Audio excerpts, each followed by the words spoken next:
Hello दोस्तों, नमस्कार। आपका अपना channel quiz of the day with एजे में आपका स्वागत है। और आज की इस वीडियो में मैं लेकर के आया हूं कैप्सूल कोर्स का पार्ट 2। और जैसा कि आप लोग जानते हैं, हमारा ये capsule course Indian oil corporation में JEE 4 प्रोडक्शन के लिए ये क्वेश्चन काफ़ी सिलेक्टेड और शानदार क्वेश्चंस हैं। और अगर आपसे बाय चांस पार्ट 1 मिस हो गया है तो वीडियो के डिस्क्रिप्शन में जा करके एक प्लेलिस्ट है, वहाँ से आप लोग देख सकते हैं पार्ट 1। और उस प्लेलिस्ट में अगर आगे मैं जो भी पार्ट लेकर के आऊँगा इस कैप्सूल कोर्स का, वहाँ पे आपको अपडेट मिलता रहेगा। तो अगर आपसे मिस हो गया है तो वो जा करके ज़रूर से ज़रूर देख लें। और हाँ, वीडियो के डिस्क्रिप्शन में मैं अपने व्हाट्सएप ग्रुप का भी एक लिंक डाल दिया हूँ, जहाँ से आपको केमिकल इंजीनियरिंग से रिलेटेड जो भी अपडेट्स मिलेंगे, चाहे वो जॉब से रिलेटेड हो, रिजल्ट से रिलेटेड हो, या फिर कोई भी जानकारी हो, वहाँ पे आपको मिलता रहेगा। तो आप अगर हमारे व्हाट्सएप ग्रुप में हैं तब तो कोई बात नहीं है, अगर नहीं है तो आप लिंक पे क्लिक करके वहाँ ज्वाइन कर सकते हैं। ओके, तो बिना समय गवाते हुए चलते हैं अपने पहले क्वेश्चन की तरफ। हमारा पहला क्वेश्चन है एनिलीन पॉइंट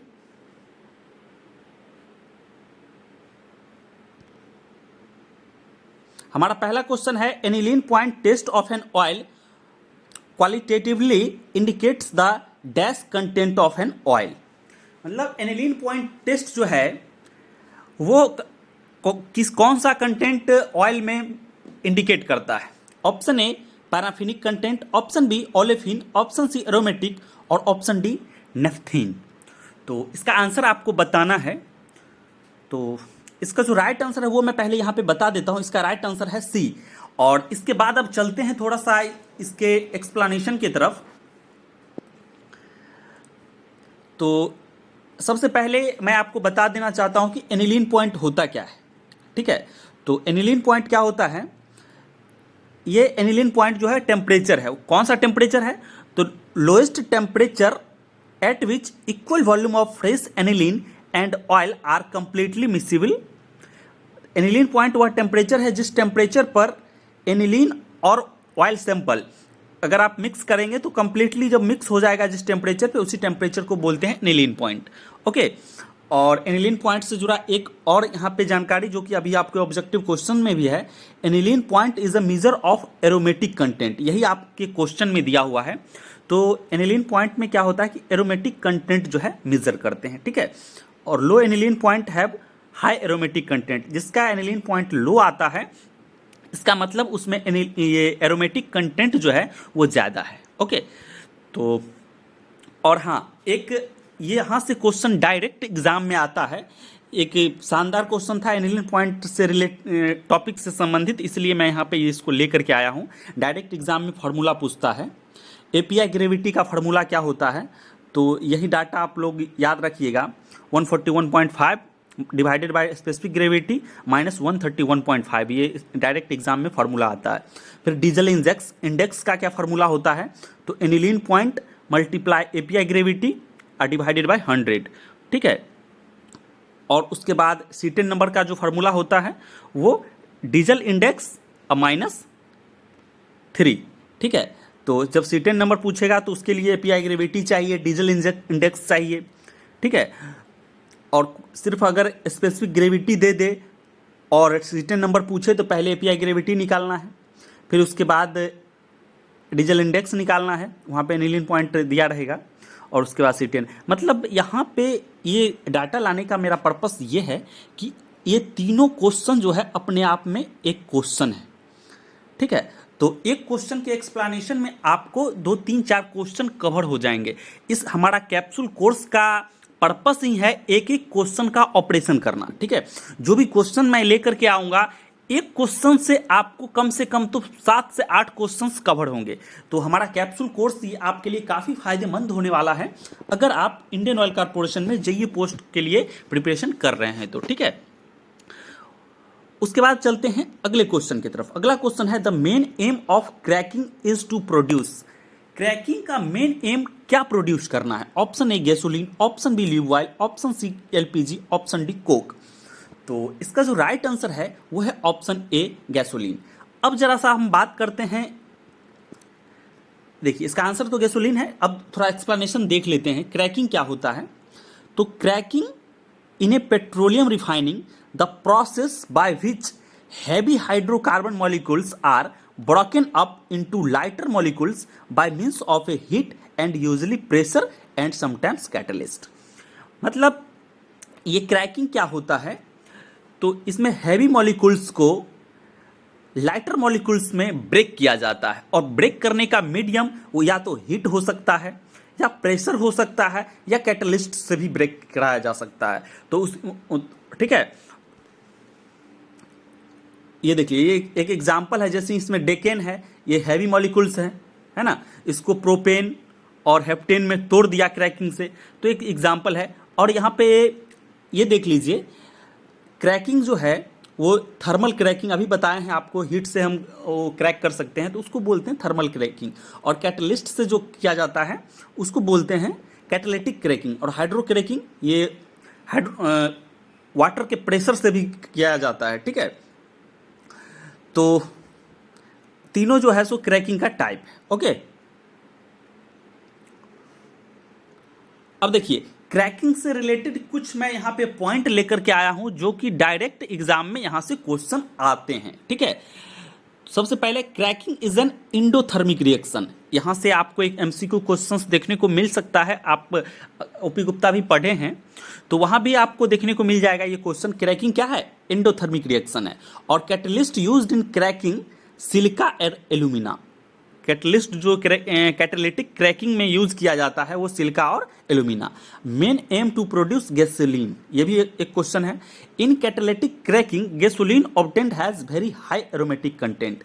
और कैटालिटिक क्रैकिंग में आउट ऑफ 3 जो हम आपको बताए हैं अभी पीछे देख लीजिए, अभी जो हम बताए हैं थर्मल क्रैकिंग, कैटालिटिक क्रैकिंग और हाइड्रो क्रैकिंग, इस तीनों में से इस कैटालिटिक क्रैकिंग से जो गैसोलीन बनाया जाता है उसका एरोमेटिक कंटेंट जो होता है वो ज़्यादा होता है, ठीक है। और आप लोग अगर रिफाइनरी से अप्रेंटिसशिप किए हैं तो कैटालिटिक क्रैकिंग किस यूनिट में होता है ज़रा रिमाइंड कीजिए। तो आप लोग देखे होंगे एफसीसी यूनिट में, है ना। एफसीसी में मतलब फ्लूइडाइज्ड कैटालिटिक क्रैकिंग, एफसीसी में कैटालिटिक क्रैकिंग होता है, ठीक है। और थर्मल क्रैकिंग डीसीयू में होता है, डिलेड कोकर यूनिट में। तो आप लोग अगर अप्रेंटिसशिप इंडियन ये रिफाइनरी से किए होंगे तो आपको पता होगा, अगर आप नहीं किए हैं तो जान लीजिए, ठीक है। उसके बाद बढ़ते हैं अगले क्वेश्चन की तरफ। अगला क्वेश्चन है हमारा, the law which states that the amount of gas dissolve in liquid is proportional to its partial pressure is. ये कौन सा लॉ है आपको बताना। Option A Dalton's law, option B Gay Lussac's law, option C Henry law और option D Raoult's law. तो इसका answer आपको बताना है। इसका तो राइट आंसर है वो है ऑप्शन सी हेनरी लॉ। अब जरा सा इसके एक्सप्लेनेशन पे जरा नजर देते हैं। ये देख लीजिए हेनरी लॉ क्या बोलता है। तो यही जो स्टेटमेंट है, the amount of gas dissolve in a solution, किसी सॉल्यूशन में जो गैस डिजॉल्व है वो directly proportional to the pressure of the gas of the solution. इस सॉल्यूशन में जो कितना गैस डिजॉल्व है उस वो डायरेक्टली प्रोपोर्शनल होता है उस गैस के प्रेशर पे, ठीक है, ओके। और जो कुछ एक पॉइंट है जो कि अक्सर पूछा जाता है एमसीक्यू में कि प्रेशर और सॉल्युबिलिटी में क्या रिलेशन है, तो हेनरी लॉ से the solubility of any gas increases as the external pressure increased. जैसे जैसे एक्सटर्नल प्रेशर को बढ़ाया जाता है वैसे वैसे उसका सॉल्युबिलिटी जो होता है गैस का वो बढ़ता है। तो ये एमसीक्यू क्वेश्चन में आ सकता है आपको, ठीक है। अब चलते हैं, चलिए अब चलते हैं अगले क्वेश्चन की तरफ। अगला क्वेश्चन है, the heat required to raise the temperature of body of 1 kg by 1 degree Celsius is called. उसको क्या बोलते हैं। Option A specific heat capacity, option B calorific value, option C water equivalent, option D none of this. तो इसका जो right answer है वो है option A specific heat capacity. और इसका आप देख लीजिए, थोड़ा फार्मूला भी अक्सर एग्जाम में आ जाता है और यूनिट वगैरह आ जाता है। The specific heat capacity of a substance is the amount of energy required to raise the temperature of 1 kg of substance by 1 degree Celsius. यही आपका क्वेश्चन ही है, उसको बोलते हैं स्पेसिफिक हीट कैपेसिटी। और स्पेसिफिक हीट कैपेसिटी का ये फार्मूला होता है मैथमेटिकली एक्सप्रेशन, अगर आपसे पूछे एग्जाम में तो आप वहाँ पे ये बनाएंगे, ठीक है। और ये देखिए, और यहाँ से एक और जो इंपॉर्टेंट चीज़ है, ये स्पेसिफिक हीट कैपेसिटी का जो यूनिट होता है वो देखिए जूल पर केजी पर डिग्री सी,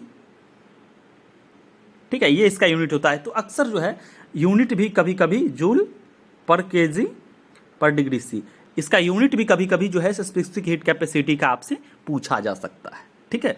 उसके बाद बढ़ते हैं हम अगले क्वेश्चन की तरफ। अगले क्वेश्चन पे जाने से पहले थोड़ा सा देख लीजिए स्पेसिफिक हीट कैपेसिटी और हीट कैपेसिटी में आपको अगर यूनिट अगर पूछ रही तो वहां पे कंफ्यूज नहीं होना है। जूल पर केजी पर डिग्री सी या जूल पर केजी पर केल्विन, ये होता है स्पेसिफिक हीट कैपेसिटी का, और सिर्फ हीट कैपेसिटी का जूल पर केल्विन होता है या जूल पर सेल्सियस होता है, ठीक है। तो दोनों के यूनिट में आपको कंफ्यूज नहीं होना है। स्पेसिफिक हीट कैपेसिटी और heat capacity both are the different thing, ठीक है। अब चलते हैं अगले क्वेश्चन की तरफ। अगला क्वेश्चन है priming is needed in A dash pump. Priming जो है किस पंप में जरूरत होती है? तो centrifugal pump, reciprocating pump, diaphragm pump और गियर पंप। इसका आंसर आपको लगाना है।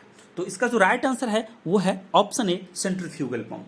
आप लोग बहुत अच्छे से जानते होंगे, ये सिंपल क्वेश्चन है, बट अभी ये कैप्सूल कोर्स का स्टार्टिंग है, इसलिए मैं छोटी छोटी क्वेश्चंस को भी लेकर के आया हूँ। जैसे जैसे हमारा ये सीरीज बढ़ेगा आगे, वैसे वैसे क्वेश्चन का लेवल आपको बढ़ता हुआ चला जाएगा, ठीक है। इसलिए अभी इस कैप्सूल कोर्स का स्टार्टिंग है, तो हम क्वेश्चन बेस जो इजी क्वेश्चन है और एग्जामिनेशन पॉइंट ऑफ व्यू से इंपॉर्टेंट है, उस क्वेश्चन को भी मैं लेकर के आया हूँ, ठीक है।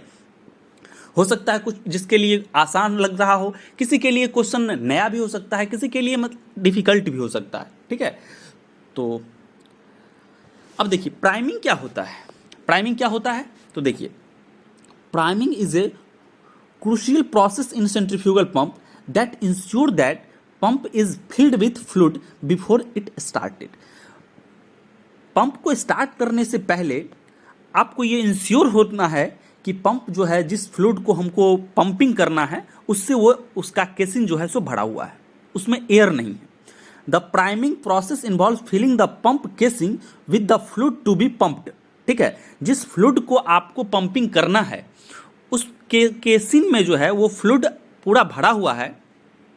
Removing any air from the casing, उसमें जो भी एयर का पॉकेट आया है उसको रिमूव करना है, ठीक है। And creating a seal between the impeller and the casing, ठीक है। और इसको आपको हम पिक्चर के माध्यम से यहाँ पे हम थोड़ा सा आपको दिखा देते हैं।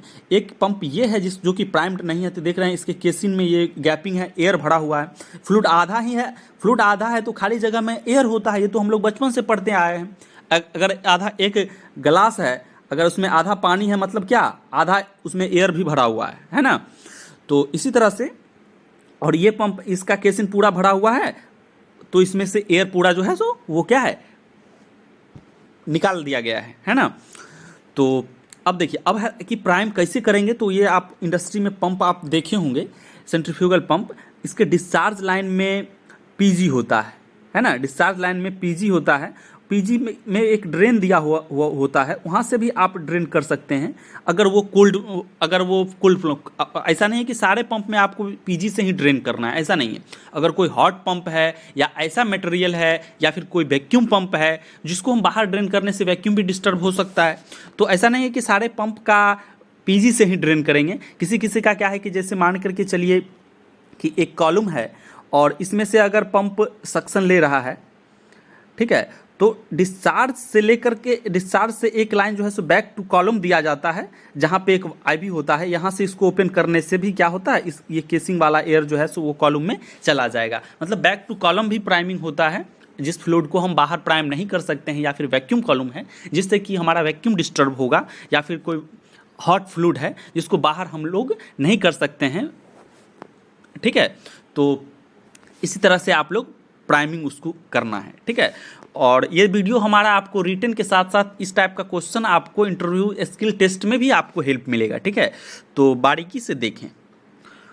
उसके बाद चलते हैं अगले क्वेश्चन की तरफ। अगला क्वेश्चन है the most economical flow control valve for use with large diameter pipe. अब लार्ज डायमीटर के पाइप के लिए किस टाइप का वाल्व जो है यूज किया जाता है? Butterfly valve, glove valve, needle valve और नन ऑफ दिस। तो इसका जो राइट आंसर है वो है ऑप्शन ए। लार्ज डायमीटर का जो पाइप होता है उसमें बटरफ्लाई का यूज किया जाता है, और आपको इंडस्ट्री में जो है कुछ इस तरह का लुक आपको दिखेगा, ओके।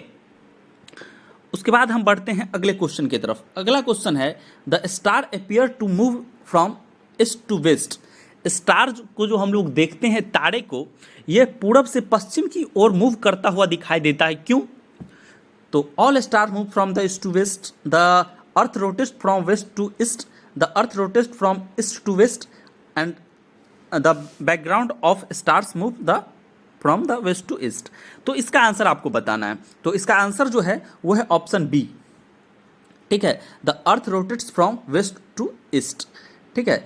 और ये पिक्चर के माध्यम से आप लोग देख लीजिए, एक पिक्चर के माध्यम से भी है, ये देख लीजिए, ये पिक्चर दिया हुआ है और पृथ्वी में मैप में जो है सो पृथ्वी पे ऊपर की तरफ नॉर्थ होता है, नीचे की तरफ साउथ, इधर ईस्ट इधर वेस्ट, ये तो आप देख ही रहे हैं। और इसका मूवमेंट जो होता है वेस्ट से ईस्ट के तरफ, ये तो पिक्चर के माध्यम से है। और यहाँ पे मैं आपके लिए एक वीडियो भी लेकर के आया हूँ, ये देख लीजिए अर्थ का डायरेक्शन, ये देख रहे हैं, ये देख रहे हैं अर्थ का डायरेक्शन है जो कि वे देख रहे हैं, इसका जो डायरेक्शन है वो क्या है, वेस्ट टू ईस्ट है, ठीक है। तो ठीक है, और पिक्चर के माध्यम से है और अभी आप इस वीडियो में भी देख चुके हैं, ओके। उसके बाद चलते हैं अगले क्वेश्चन की तरफ। अगला क्वेश्चन है rectifier are use to convert. Rectifier का यूज किसके लिए किया जाता है? Direct current to alternating current, alternating current to direct current, और high voltage to low voltage, low voltage to high voltage. तो इसका आंसर आपको बताना है, ठीक है। तो रेक्टिफायर का जो यूज़ किया जाता है वो एसी को डीसी में कन्वर्ट किया जाता है, अल्टरनेटिंग करंट को डायरेक्ट करंट में कन्वर्ट करने के लिए किया जाता है। और पिक्चर के माध्यम से ये आप देख लीजिए, एक एसी से डीसी में कन्वर्ट किया जाता है। मैं कोशिश ये करता हूँ कि किसी चीज़ को पिक्टोरियल माध्यम से उसको बता दूँ आपको, क्यों?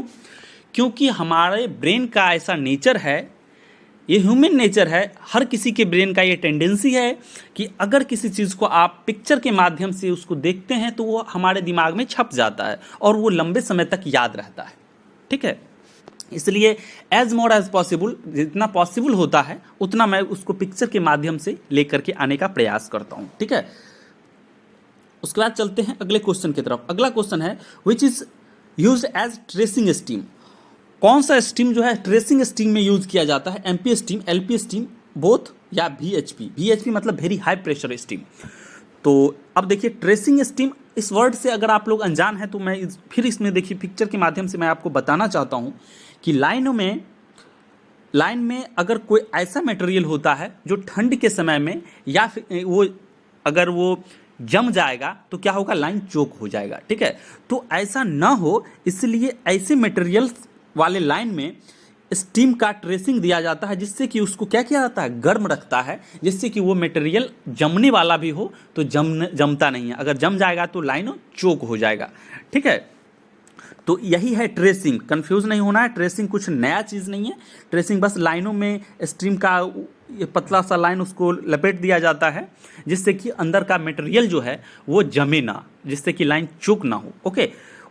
उसके बाद चलते हैं अगले क्वेश्चन की तरफ। अगला क्वेश्चन है which chemical is use to control deposit of boiler feed water. अब देखिए बॉयलर फीड वाटर में अगर कोई, इसमें से कौन सा केमिकल यूज किया जाता है जिससे में उसमें स्केल डिपॉजिट ना हो, उसमें जो है सो स्केल फॉर्मेशन ना हो? तो ऑप्शन ए कह रहा है morpholine, option B hydrazine, option C trisodium phosphate और ऑप्शन डी डीएमडीएस। तो इसका जो राइट आंसर है वो है ऑप्शन सी ट्राइसोडियम फॉस्फेट, ठीक है। और ट्राइसोडियम फॉस्फेट बैग में आता है, ये जस्ट देख लीजिए, जैसा कि हम बताएं पिक्चर में लाने का प्रयास करते हैं तो ये जो है यूज किया जाता है, ठीक है। VFW वाले ड्रम में ये वो स्केल फॉर्मेशन ना हो अंदर में, इसीलिए, ठीक है।